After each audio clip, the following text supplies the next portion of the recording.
Welcome to ilecture 2. I hope you attended your workshops and have a copy of the textbook by now. In this ilecture, we will learn about the organizational environment and also discuss what organizational culture is all about. I'll discuss examples of organizations that fall into the tourism sector. The theme of several examples in this ilecture will be travel and tourism. As you know, the School of Management offers several units in the tourism, hospitality and event management sector, and you can enroll in these units in the coming semesters. Each organization has its own corporate culture. In this cartoon, the corporate or organizational culture is such that the boss wants yes people, bootlickers. Some people say this cartoon is not too far off from the truth. However, of the researchers' belief, many corporate leaders in today's business world want employees who are independent thinkers, people who can develop their own thought and solve problems. This cartoon is meant to be a joke and not to be taken seriously. And no, it won't be examinable. It's not going to be tested in your assignments. So just enjoy the cartoon. When we talk about the organizational environment at the university, we are actually talking about the organization's external environment. In short, we are talking about the set of forces and conditions that operate beyond an organization's boundaries, but affect a manager's ability to acquire and utilize resources. We can see from this slide that the organizational environment can be conceptualized as having two layers. The task environment layer is closer to the organization and includes the sectors that conduct day-to-day operations, transactions with the organizations. The task environment layer directly influences basic organizational operations and performance. The general environment is the outer layer that is widely dispersed and affects organizations indirectly. Although it does not directly change daily operations, the general environment will influence all organizations. Before we move on, let's answer this multiple choice question.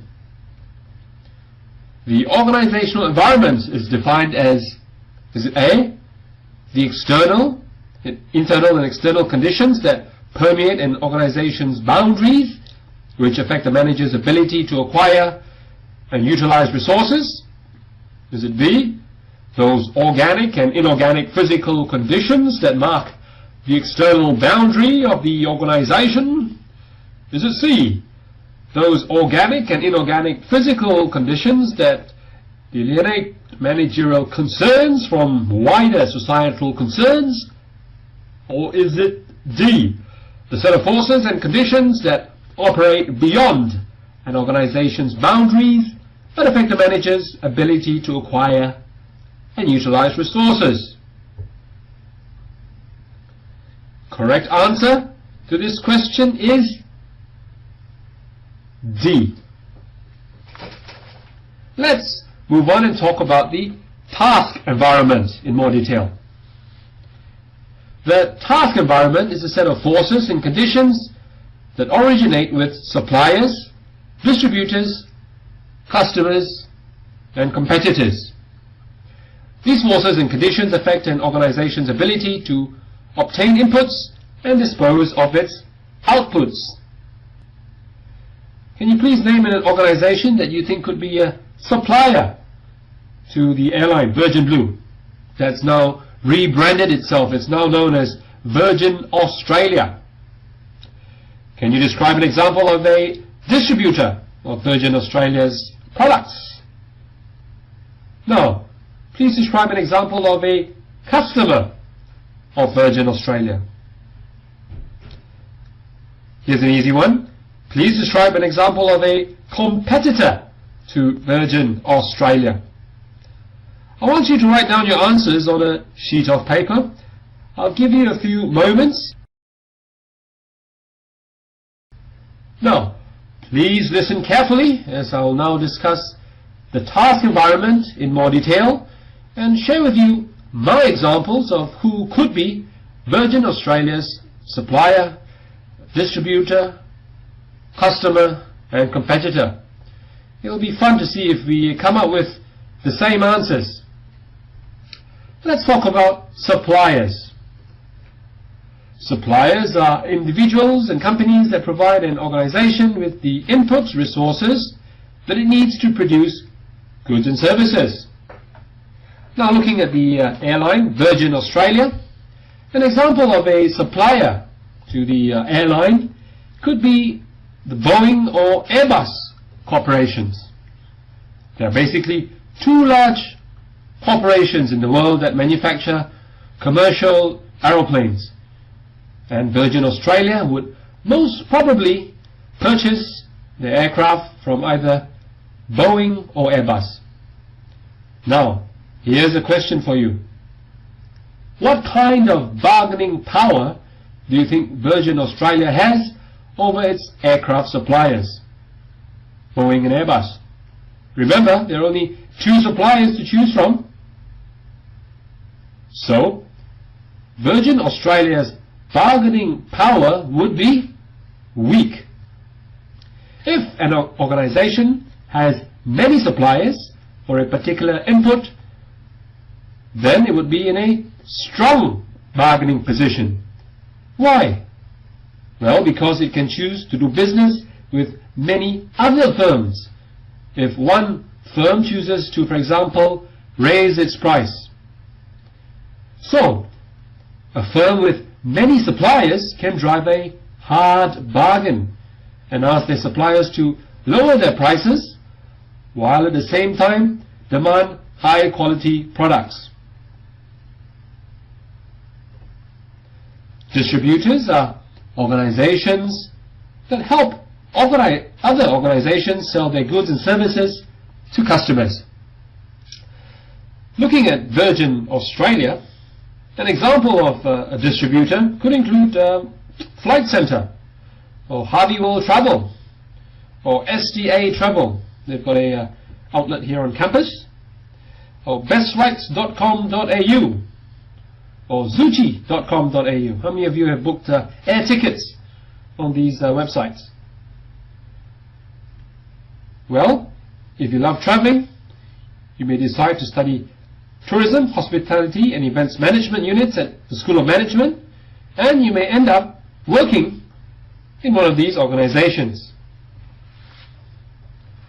Now, distributors that are large and powerful can demand that suppliers reduce the cost of their goods and services.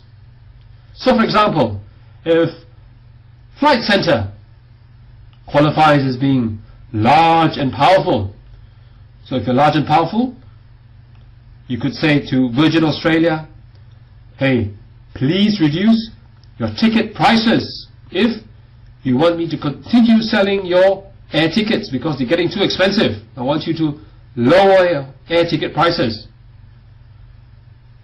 The power of distributors can be reduced if there are alternative distribution options or competitors. So if Virgin Australia wanted to reduce the power of Flight Centre as a distributor, Virgin Australia could, for example, speak to Harvey World Travel or SCA Travel, or simply set up its own internet website and sell tickets directly to customers. Let's talk about customers. These are individuals and groups that buy the goods and services that an organization produces. So, for example, you and I could be regarded as customers of Virgin. Curtin University, as an organization, could be regarded as a corporate customer of Virgin Australia. It is important to remember that customer preferences always change. So to remain competitive, Virgin would need to innovate constantly to keep up with the expectations of their customers. So for example, they can make their seats more comfortable, put in the latest movies or electronic gadgets. In short, Virgin needs to innovate as customers' expectations and demands constantly change. Competitors. Well, competitors are organizations that produce goods and services that are similar to a particular organization's goods and services. Turning to our analysis of Virgin Australia, an example of a competitor to Virgin Australia would obviously be Qantas. I hope you got that answer right when you wrote down your answer. If you recall, during the Qantas industrial dispute that saw Qantas shutting down, many passengers switched to Virgin Australia. And if you recall watching the news or reading the newspapers, many of these passengers who were upset with Qantas said that they would never ever fly the flying kangaroo again. So how does this impact Virgin? Well, positively for sure. And I'm sure if you are the manager of Virgin Australia, the CEO of Virgin Australia, when you hear such comments, you'll have a big smile on your face. When you hear passengers saying, "Oh, I'll never fly Qantas ever again." Regulators are bodies that have the power to legislate or influence organizations' policies or practices. For example, the Civil Aviation Safety Authority in Australia has the primary responsibility for the maintenance, enhancement and promotion of the safety of civil aviation in Australia. The Civil Aviation Safety Authority also licenses pilots, ground crew, aircraft and airfield operators. So, if you're a manager in, say, Qantas, you'll need to understand how changes in the policies by the Civil Aviation Safety Authority will impact your airline. Strategic partners are the organizations with which an entity is in an agreement or understanding for mutual benefit. Strategic partners work together to help share risk and open new opportunities. For example, Qantas and Emirates have entered a strategic alliance that brings travel benefits to Australians. If you live in Australia and fly Qantas, for example, well, you have access to more than 70 Emirates destinations in Europe.